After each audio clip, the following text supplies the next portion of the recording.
Okay, different different habitat, just a little ways down the road actually. Beautiful hemlock swamp down through here. You can see all this greenery under here is all Symphocarpus foetidus, the eastern skunk cabbage, one of my favorites. You get your Tsuga canadensis, some big ones too, forming the predominant overstory through here. Great tree. So we're gonna go look down in a hemlock swamp. We're gonna see what's going on. You get some yews down in here, I think. I passed them on the way, but I'll go back and check them out real quick though. You got a lovely Trillium erectum, red Trillium, just about ready to pop. Maybe just a week or so shy of the first ones opening up. Comes right up from that rhizome, does nothing but send up three leaf-like bracts, and then a flower. Melanthiaceae is a family, same family as Veratrum, which I would be hard pressed if we didn't end up running into some of that in here too. But that's promising. Love to see that plant. That's one of my favorites. But we'll go see what's going on down through here. We'll go see if we can find this Claytonia. Might not even be out yet, but I mean, should at least definitely be in bud. And I know Claytonia caroliniana, its a much more frequently encountered cousin, is already active for the year. So we'll see what we can see. Hey, check it out. We actually found a Trillium in bloom. Look at those anthers in there. Come on. There we go. There was a mosquito chilling there a second ago. I could see how you could mistake that for being a lily or something, but again, Melanthiaceae in its own family. Definitely get the parts of three. Look at how nice the anthers are. That's a juicy one that just opened up. Pretty nice. Well, I guess a good thing that I decided to come down this path. Look at, you got another early bloomer. You get an Arisaema triphyllum here. Little Jack-in-the-Pulpit, Arisaea, same exact family as this skunk cabbage here, and exhibiting the same synapomorphy of having a spadix shrouded by a spathe. I could talk a whole bunch. I should do a plant spotlight on these things. Of course, this is merely the appendix up here. Your actual flowers, if they're even open, which they probably aren't. Oh, yes, they are. Look at that down there. Yeah, those are your actual flowers down there at the base.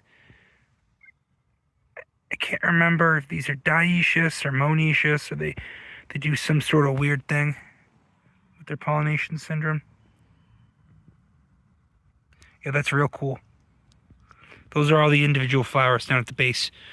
Arisaema triphyllum. Leaves are barely open, but it's got the three-part leaves. Family's Arisaea, another really cool monocot. Parts of 4 on the flowers, which is weird for monocots in general. Symphocarpus foetidus skunk cabbage does that on its flowers as well. Really cool. Man, it's just a who's who cast of plants I'm used to seeing much later in the year, much higher up and much further north. This is Viburnum lantanoides, just starting to emerge from bud for the year. And, you know, all of these in the middle, these will be the true flowers. What these showy things on the outside are, they're just kind of there to incentivize a pollinator to come visit. Real interesting plant. I mean, you'll be true to its name, common name, Hobblebush. You'll be tripping all over this thing, you know, up in the White Mountains. But yeah, not used to seeing it this early, and only the one of them, and the leaves as they unfurl are also super distinctive. Number of viburnums do that. I'm only seeing the one here, but I suspect these you know, propagate real easy, so I'm sure there's more around somewhere. Pretty nice.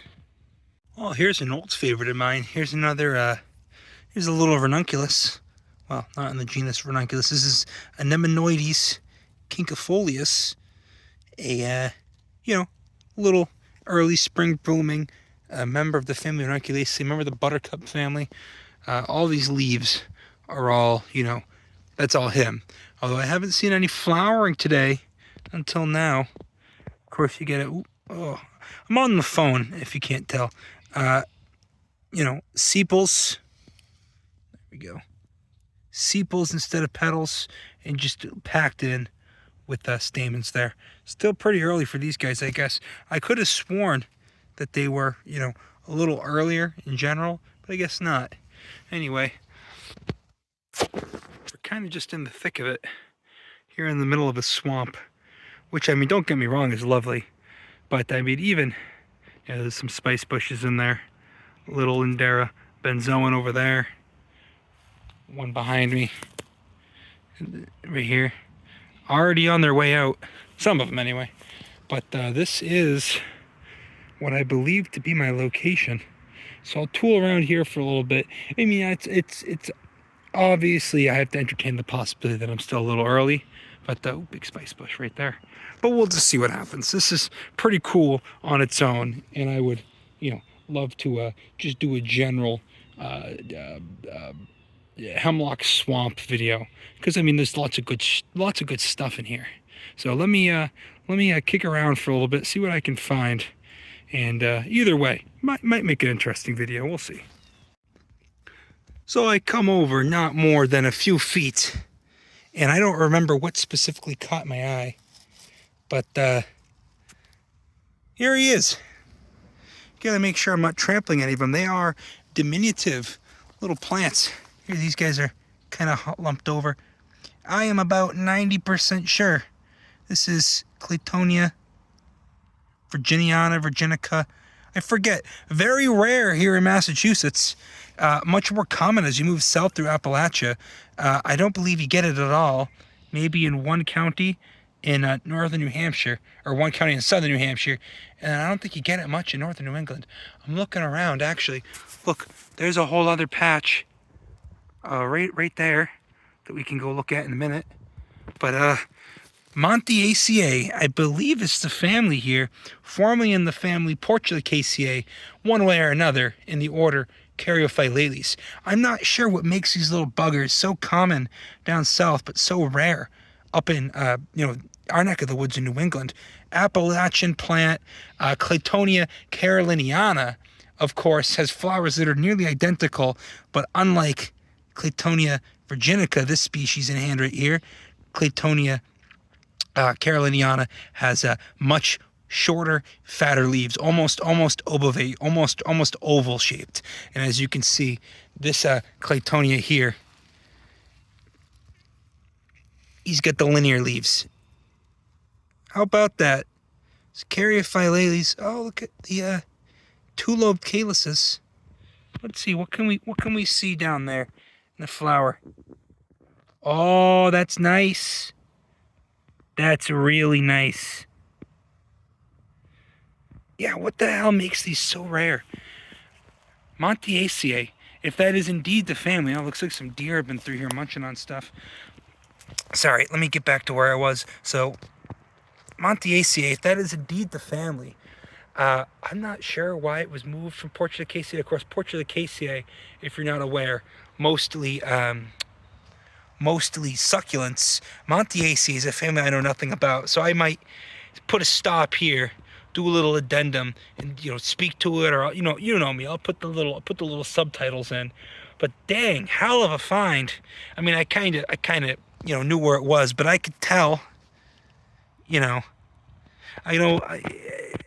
What a treat. I wanted to show one of my buddies this. He's been looking for the species for a while. He's trusted with significantly more rare species. That's kind of how it works, guys. If you get into this, you kind of trade spots for spots. I know not everybody does that, but that's really weird. Look at the calyx. It's like a two-parted calyx, and how wiggly the inner parts were. Let's see if we can find one that's a little bit more open. If not, we'll just have to deal with what we have here. Really cool. I'm stoked. I can't believe I found it. So tiny and easy to miss. But I guess if whatever, you develop an eye for these things. Nice to know that it is here. Well, I found a few more, but nothing further along in bloom or anything like that. We still got to see at least the inside of the flower. You know what I'm saying? It's a cool one. I'll find a little picture of it in bloom, or I'll come back and I'll try to grab a picture of it. This is kind of, off the beaten path, so to speak.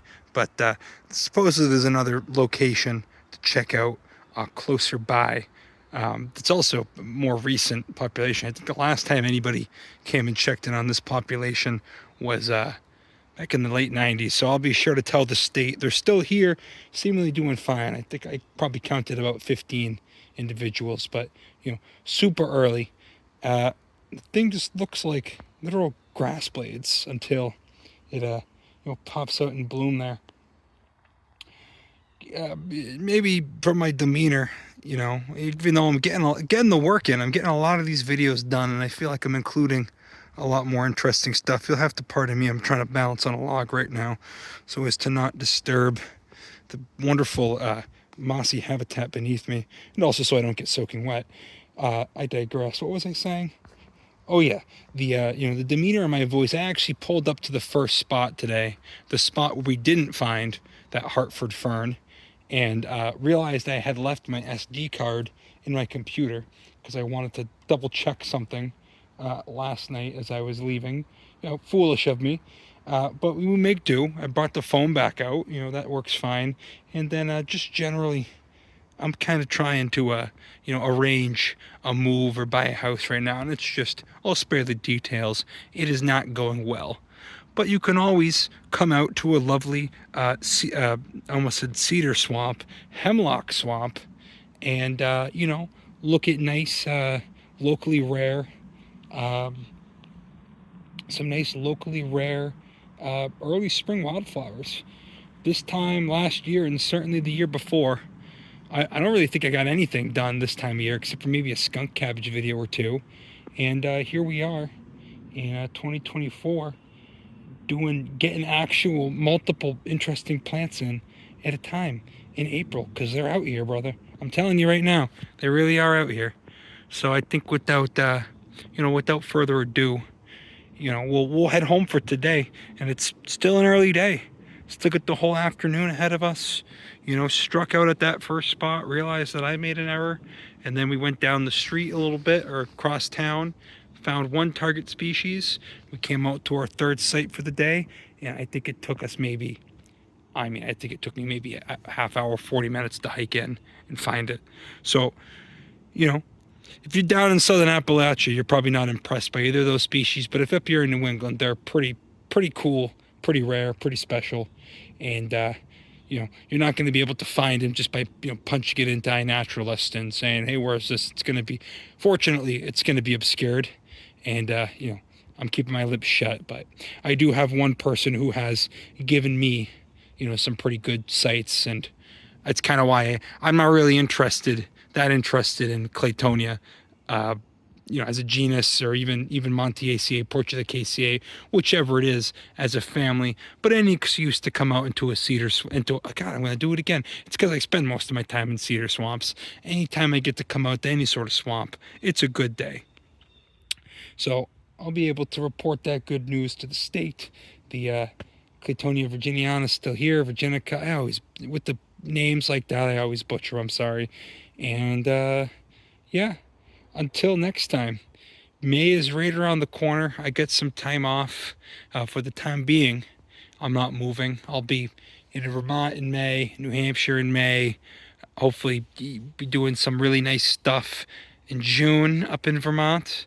This is just the beginning. This is just the beginning of the year. Got lots of stuff to show you, and it would take a lifetime to find it all and to show it all to you. So keep on looking. Even if you think it's not the time of year, even if you think you're barking up the wrong tree, just get out there and see what's going on. No jokes in these two videos. Normally I try to squeeze a few jokes in, but whatever. Oh, you gotta get some white pine in here too. That's nice. That's real nice.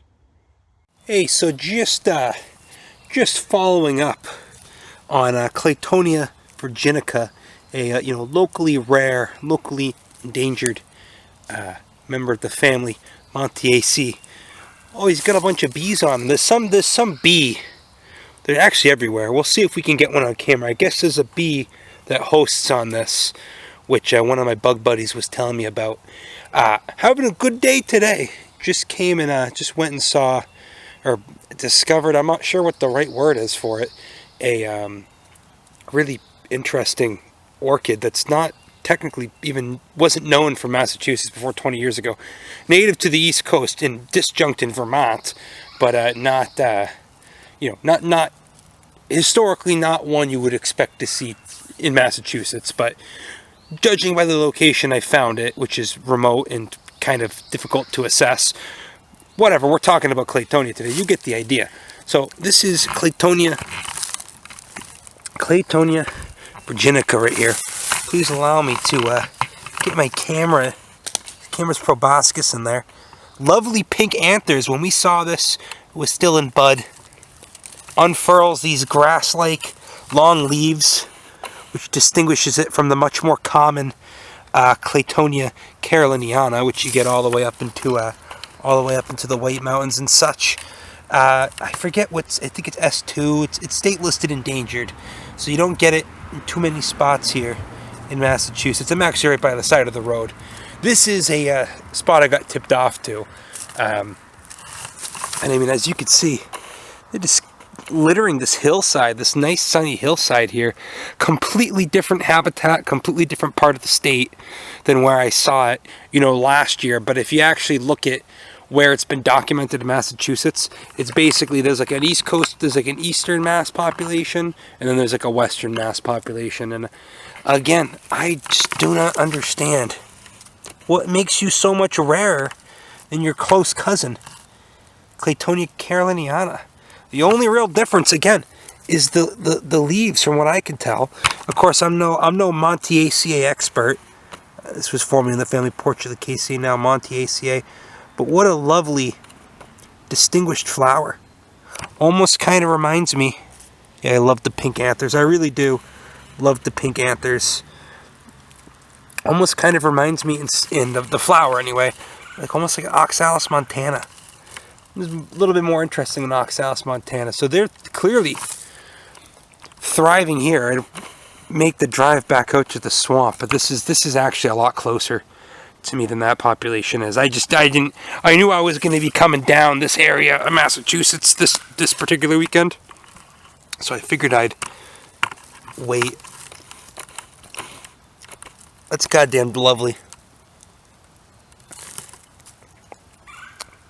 2 sepals, a 2-lobed calyx. Why does it do that? I can't give you an answer. But yeah, evidently, I don't know if each anther only lasts a day, or if each specific flower only lasts a day. But you can see, I mean, they're clearly in their prime here in late April. What a beautiful flower. Again, just one I said, yeah, sure, I'll go see what I can do. I gotta just, I gotta kind of own this one. I'm having a lot of luck this year, knock on wood. So in other aspects of my life, I don't feel so lucky, so privileged. Well, I am remarkably privileged. That's an asinine thing to say. My life is going great by the global standard. Just, we get into your feels about it. But then you come out to a nice sunny patch of Claytonia virginica, and you can't help but crack a little smile. So we'll put the nail in that one for now. I'm gonna go get footage of the Asterum canadense at some point. I can wait on that one. That's a May bloomer. These guys should be, probably wrapping up in the next couple weeks. I don't think these make it. These don't make it through to the end of May, from what I understand. But you can always go way up north if you really want to, get jiggy with the Claytonias. You go take yourself up north into the White Mountains, and you don't even need to really look for them. You can punch that. You can punch Claytonia caroliniana right into iNaturalist. It'll show you right where to go. Again, how does, and maybe there's some robust chemical differences here, but how does a seemingly minute morphological difference, just grass bleed leaves versus fat, short, oval leaves. They're not even that fat and short. They're just oval. They're not a lanceolate like you would call these. How does that make such a difference in the population distribution? Again, if I didn't put it up already in this video, I'll Put it up now. You can see the bees the bees are just going crazy. None of these are honeybees, by the way. Not a single goddamn honeybee. These are all just what look like, you know, sweat bees and stuff like that. I don't know what they're doing. But, yeah. Yeah, I just pulled I actually got out of my car on the other, this is on the passenger side. I didn't even see this whole patch. I walked around this entire intersection before I realized, oh, they were just right on the passenger side of my car. So, you know, not everything needs to be a trudge through the swamp. Sometimes you just have to know your locations. You can get a lot more botany done in a day if you know, you're pulling off to the roadside, you know, 5-10 minute hiking. Let's go see it, document it, what's going on around it, how's the health of the population, invasives, because you want to take note of that stuff if you report this stuff to the state, which you should do, assuming, you know, you live. Massachusetts is a pretty robust program for this. I'm sure most states in New England do. Most states out west, I can't offer a comment. I know Minnesota's got a good one because they do a lot of good work, but New England's got, you know, a really easy region to botanize in as far as getting the information goes. So anyway, I should probably be getting out of here. If you're on the west coast, Claytonia perfoliata, the so-called miner's lettuce, is your native species, which isn't, to my understanding, quite as showy as this. But it's got a real weird, like the flowers come out inside of a leaf that looks like a cup. Real interesting plant, just not one as showy. Yeah, some of these are almost white, but they still get the little pink anthers and what is that, a 3-lobe stigma? I can't tell. Not all of them have their stigmas open. Yeah, 3-lobe stigma. Montiaceae, the pussy paws. What a dumb name. Formerly Portulaceae order Caryophyllales. All right, I gotta get out of here. Hope you enjoyed my rather robust coverage of a plant that I won't say I didn't care about them, but just not on my radar. Not when I got, you know, I still got 40 species of orchid to track down. Well, I guess 39 now. Ho ho ho. That's gonna be a good episode. I gotta go back and little spoiler. I gotta go back and see it again. It wasn't in bloom, but we found it. We found a few of them. So take it easy.